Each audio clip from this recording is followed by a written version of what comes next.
একদিন ছেলে তার মাকে বলল যে তুমি আমার একটা অনুরোধ রাখবে। মা বলল, তুই চাইলে আমি সবই কিছু রাখতে পারি, তুই বল শুধু কি রাখবো। ছেলে বলল, তোমার বয়স হয়ে গেছে, তোমার ওষুধের প্রয়োজন, তোমার সমস্ত কিছু প্রয়োজন। আর আমরা তো বাড়িতে থাকি না, তাই তোমাকে কেউ দেখার সুযোগও পাই না। সেই জন্য আমি একটা জিনিস সিদ্ধান্ত নিয়েছি যে তোমাকে আমি অন্য জায়গায় রাখবো। মা বলল, কোথায় রাখবি বল। ছেলে বলল যে আমি তোমাকে বৃদ্ধাশ্রমে রাখবো। মা বলল, ঠিক আছে, তুই যেটা চাস সেটাই হবে।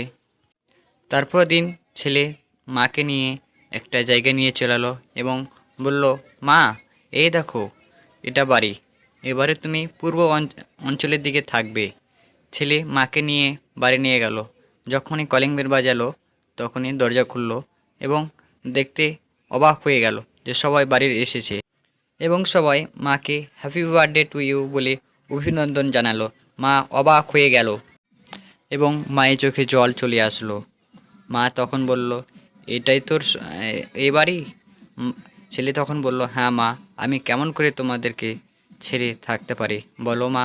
তুমি আমাকে কত ছোট থেকে মানুষ করেছো, বাবা হারা ছেলেটাকে বাবার মতো যত্ন সহকারে বড় করেছো, আমি কেমন করে তোমাকে ছেড়ে থাকতে পারি বলো মা। এবং মায়ের চোখে জল চলে আসলো। মা তখন বলল, বাবারে, তুই অনেক বড় হয়ে গেছিস, তুই আর আগেকার ছেলে নয়, তুই অনেক বড় হয়ে গেছিস।